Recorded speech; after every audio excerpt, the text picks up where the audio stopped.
Halo, selamat datang di program Kurang Kopi. Ruang bicara untuk Tanah Kasuari. Beberapa hari ke depan, kita akan memperingati hari lahirnya Pancasila. Tentu kita hidup di dalam bingkai Negara Kesatuan Republik Indonesia. Setiap daerah akan merayakan hari lahirnya Pancasila.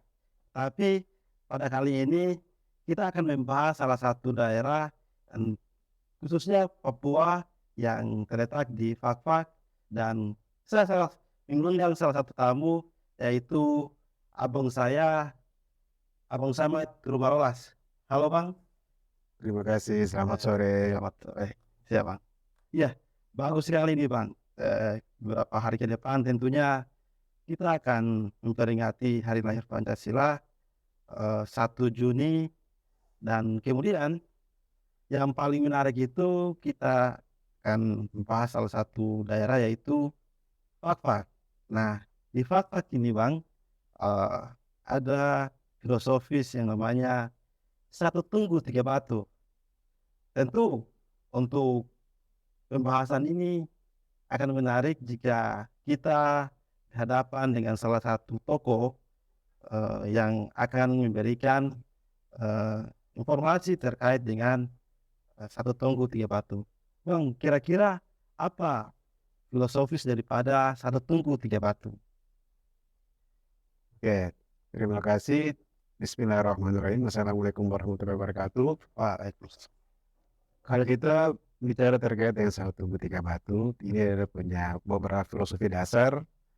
Pertama yaitu satu tunggu tiga batu ini dimaknai sebagai toleransi antara umat beragama yang ada di Kabupaten Papua khususnya.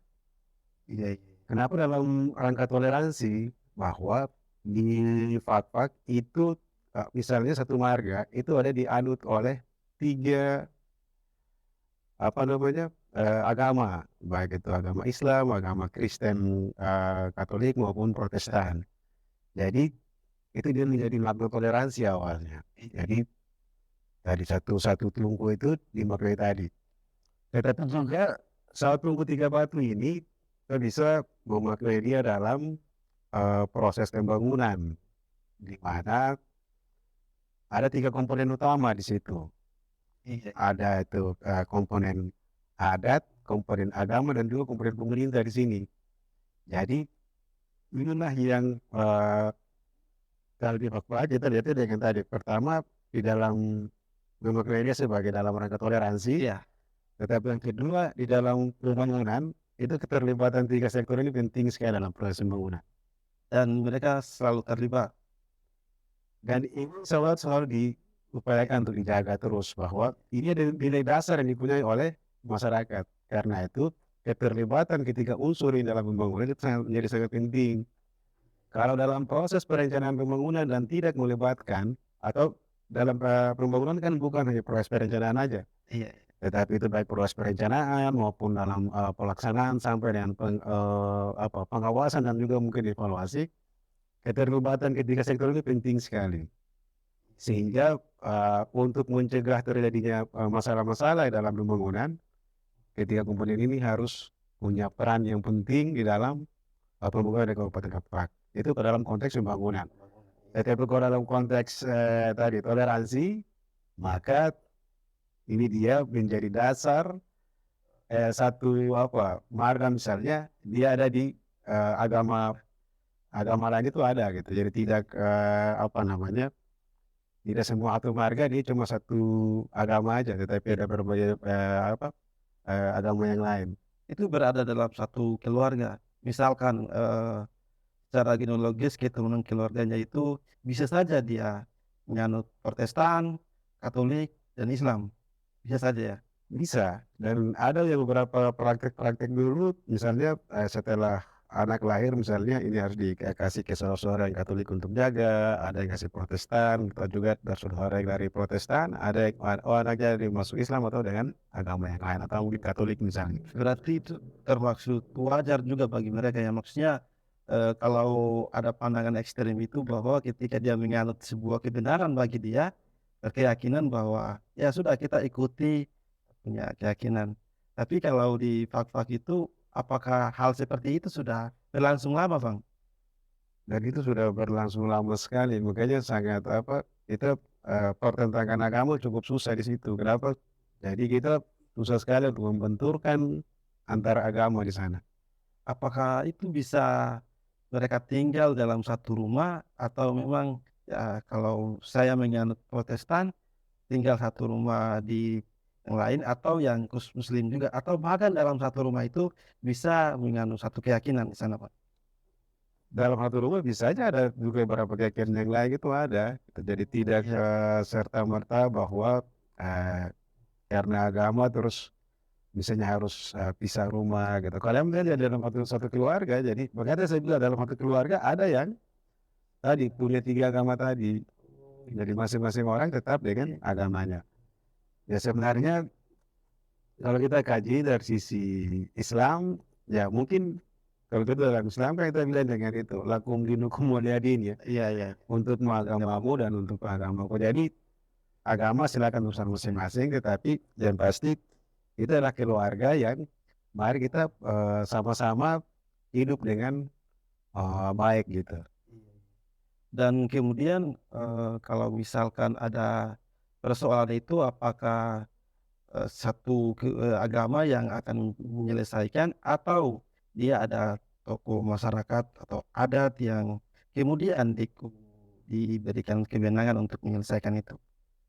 Masalah seperti apa nih? Yang misalkan, perkawinan, yang KDRT, terus kemudian disoalkan di, keluarga apakah itu memang diselesaikan di secara keluarga atau, eee Kalau dia terkait dengan, perkawinan maka tadi, perkawinan dia lebih pada, keluarga. Jadi misalnya, ya bisa aja kita urusan perkawinan kita harus bersinggungan dengan keluarga yang lain. oh, Yang mungkin saja tadi dia agamanya beda. iya iya. Jadi tidak, harus apa, karena misalnya saya anak terus harus saya sendiri menyelesaikan, enggak. Tapi karena tadi, ini contoh, kemarin kami baru saja, ada apa namanya, itu orang bilang, taruh barang untuk gereja, pembangunan gereja. Kebetulan aja itu ada Iya, saudara-saudara kami yang, Katolik punya hajat. iya iya. Dan itu pun kita diundang untuk ke sana taruh itu barang, apa, gereja Magi kalau nggak salah. Jadi seperti itu. Dalam rangka ya sama-sama pembangunan, mari kita sama-sama membangun itu barang. Ya kebetulan saja misalnya tadi kalau itu ada bersinggungan di saudara dari Katolik, ya kita membantu. Begitu juga kalau misalnya ada taruhlah dari kami yang dulu, dari Islam misalnya yang, eee, butuh bantuan, maka teman-teman lain juga atau saudara lain bisa membantu. Dan Dan itu sudah dilaksanakan sejak dulu. itu sudah lama Iya sekali. iya iya. Dan itu berapa, hampir berlangsung, puluhan tahun lah, puluhan tahun terjadinya itu barang. Berarti secara tidak langsung, nilai-nilai Pancasila itu di, Kabupaten Fak-Fak itu sudah mulai, apa namanya, direalisasikan sejak dulu. Ya, di Fak-Fak itu sudah mulai, apa dibilang, nilai-nilai Pancasila itu secara kontekstual. Ya, jadi dalam konteks Pancasila maka pertama tadi kita orang lihat tuh, dalam rangka toleransi, maka dia bersinggungan dengan, sila pertama dari Pancasila. Sila pertama dalam Pancasila itu kan apa? Itu. Ketuhanan yang Maha Esa. Iya. Ya ketuhanan yang Maha Esa berarti bahwa semua orang itu kan harus punya agama. Iya. Iya, cara itu dia tidak terbatas pada satu agama, tapi agama mana saja silakan. Dalam rangka tadi. Untuk itu ketuhanan itu dia penting. Karena itu yang kita mempersoalkan tentang, kau mau agama apa atau agama A, B, atau C, dan selanjutnya. Iya. Kenapa? Yang kita, meyakini bahwa ada Tuhan. Iya, baik itu dari, Kristen, apa namanya, baik itu Protestan, Katolik maupun Islam. Itu dia menjadi kerangka dasar dulu. Dalam proses selanjutnya misalnya, sila kedua ya, kemanusiaan yang adil dan beradab, Iya. kemanusiaan. Kita harus melihat manusia tadi, manusia, dan dia kalau misalnya orang mulai masuk pada sila berikutnya, persatuan. Kita semua harus satu, bukan karena agama terus memecah kita gitu. Tetapi justru dengan berlainan agama tadi kita harus kuat, kita harus menjadi satu. Keempat misalnya, sila keempat kira-kira tidak dipimpin oleh kita dalam permusyawaratan. Dalam segala hal kita harus bermusyawarah. Kita tidak bisa melepas nilai permusyawaratan itu. Jadi kita harus rutin ada masalah harus duduk sama-sama dengan melibatkan semua tadi. Baik itu saudara-saudara yang lain kita mari bicara sama-sama. Jadi apalagi kalau dia terkait dengan misalnya dalam hal pembangunan dia harus bicara sama-sama dia tanpa harus tidak dengan melihat bahwa salah satu agama saya tapi juga dengan semua ya kalau yang menulis itu ini ya kita harus bicara sama-sama. Permusyawaratan itu penting karena dia menuju pada tujuan akhir yaitu keadilan sosial bagi seluruh rakyat Indonesia. Jadi semua orang harus mendapatkan keadilan. Jadi keadilan itu dia tidak boleh hanya segelintir orang saja, tetapi itu menjadi semua. Dan kemudian menarik ini Bang, terkait dengan moderasi beragama. Abang bilang tadi bahwa ketika misalkan Protestan melaksanakan pembangunan gereja, apakah kan ada panitia, apakah itu sering dipanggil misalkan untuk kepanitiaan itu bisa saja dari Islam, apakah itu sering dipanggil Bang? Ya itu sudah sering dilakukan, sering bantu itu biasa gitu ya. Jadi misalnya kalau dulu biasanya kita di saudara di gunung mungkin mau bangun gereja kurang pasir. Iya, iya. Kita di pantai ya bantu dengan pasir. Jadi untuk membantu saudara tadi kita perlu itu bawa pasir ke sana untuk bantu mereka. Atau juga kalau misalnya kita di pantai misalnya lagi mau bangun masjid kekurangan kayu atau apa ya bisa dari atas mereka bantu. Jadi itu sudah menjadi hal biasa. Jadi tidak ada yang kayak sekat-sekat itu nggak ada. Pokoknya dalam beragama ya.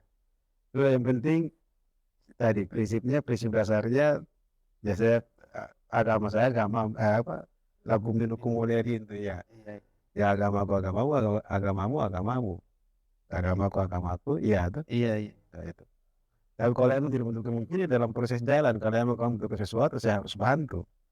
Itulah nilai kemanusiaan yang kita jalani. Iya. Biasa.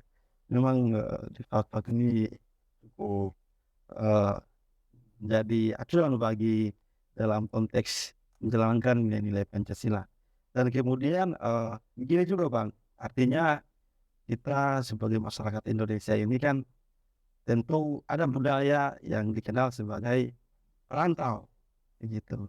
Bagaimana dengan kondisi orang yang di luar Pakpak datang di Pakpak itu bagaimana menurut Abang, maksudnya apakah di sana penerimaannya itu baik atau bagaimana? Di Pakpak itu ya sebenarnya kalau lihat banyak perantaunya banyak. Pendatang banyak. Pendatang banyak dan sudah terjadi misalnya asimilasi atau mungkin juga akulturasi budaya, proses kawin silang antara orang asli Papua dengan yang di luar Papua itu sudah banyak sekali.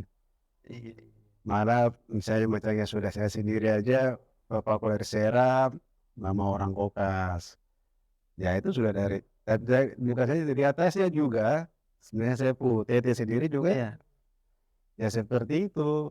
Dia juga dari ini Kokas kawin juga sama istrinya orang Seram juga. Dan naik atas juga masih banyak. Dan itu tuh hampir ya karena itu juga sangat susah kita bilang bahwa kita tidak bisa menerima orang luar. Iya, iya. Kenapa? Ya karena orang luar kita banyak juga turun dari luar banyak. Oh iya, iya. Kenapa? Tadi ada proses kawin tadi itu. Karena ada proses kawin tadi jadi ya mau tidak mau ya kita kan ipar. Iya tadi ipar.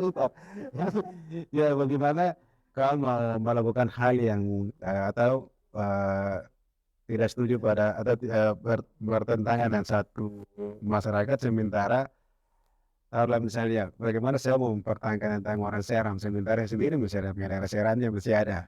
Bukan saya di saya, tapi di kaki saya juga mungkin di sana masih ada gitu. Jadi itu sangat susah sekali. Dan ini dia sudah berlangsung lama. Saya tidak tahu mulai dari kapan, tetapi ya kalau saya lihat dari sendiri saja, di nenek saya itu orang seram juga. Tidak berada saya. Dan sudah lama ada proses itu, ada proses kawin silang. Makanya untuk ya pada prinsipnya kan gini, kalau misalnya ada orang dalam rumah dan ada orang luar masuk, Iya, ya, dan luar masuk kan otomatis dia harus menyesuaikan dengan budaya yang ada di rumah itu kan. iya, iya, iya, iya. Ya seperti itu. Jadi kalau memang ada nilai yang ada dalam rumah itu ya mau tidak mau kita harus mengikuti aturan yang ada di rumah tadi. Dia tidak bisa datang terus bawa aturan sendiri dan memaksakan orang di rumah harus ikut. Iya, Ya, tidak bisa kan bagaimana kita etika tamunya gimana? Ya kita datang menyesuaikan ya kalau memang terakhir dia sampai pada perkawinan ya itu hal biasa. Jadi dan itu sudah berlangsung cukup lama. iya. Terus kemudian Bang, eee, kan ada 3 kepercayaan, Katolik, Protestan, dan Islam. Apakah ketika menjalankan sebuah tradisi, misalkan ada perayaan besar, itu tiap tahun atau bagaimana itu Bang, kalau perayaan seperti begitu? Artinya simbol bagi mereka ini untuk merayakan, sistem kekerabatan itu, padahal mereka ini beda keyakinan, kepercayaan. Jadi apa ya? Kalau dalam proses hari-hari besar ya saling menghargai tadi. Jadi ya saya ingat kalau dulu cerita kecil di Iya, kampung, biasanya kalau kita ini jalan silaturahmi lebaran, iya, kan bukan cuma kita aja. Ada saudara-saudara yang Kristen nih sama-sama dan kita jalan sama-sama. Dan itu tidak apa ya, tidak mengurangi apa namanya keimanan mereka tadi, tetapi juga tidak mengurangi keimanan kita. Kalau saya jalan sama-sama aja gitu. Saya ada kalau lihat kecil-kecil saya kita jalan hari raya bareng-bareng sama-sama semua. Sama juga kalau saya macam Natalan kan jalan biasa semua atau kita jalan kemana-mana. yang muslim bisa datang di Iya biasa bisa datang gitu. Mau ya sudah tadi apa ya kalau bilang sebagai bentuk penghormatan ya kita ke sana gitu. iya, iya, Ya. Toh juga tidak mengurangi nilai daripada saya bertamu di tadi bertamu Natal ke rumahnya apakah itu saya langsung jadi Buddha atau Kristen? Enggak. Tetap sebagai apa, teman atau mungkin, kerabat ya, kita ke sana dan memberikan selamat ya itu hal yang iya, iya. wajar.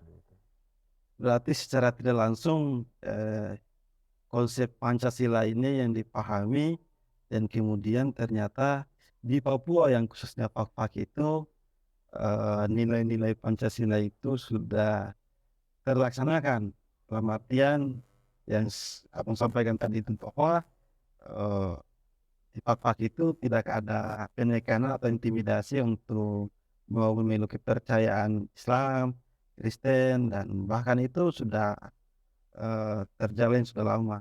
Iya, Memang, kalau konsep Pancasila ini memang menarik, apalagi yang modern sekarang anak-anak milenial itu ketika, mengingat hari-hari besar bahkan seperti perayaan Pancasila yang akan datang 1 Juni ini, mereka tidak tahu menahu. Nah, padahal kalau misalkan kita kembali ke sejarah, mereka itu sudah menjalankan, eee, apa ya, sebuah tatanan nilai untuk saling merenggut. Iya, iya. Dan mungkin, kalau untuk pembahasan Pancasila kita hari ini Bang, kita coba batasi di sini dulu, terus kemudian nanti kita akan lanjut dengan pembahasan-pembahasan yang selanjutnya.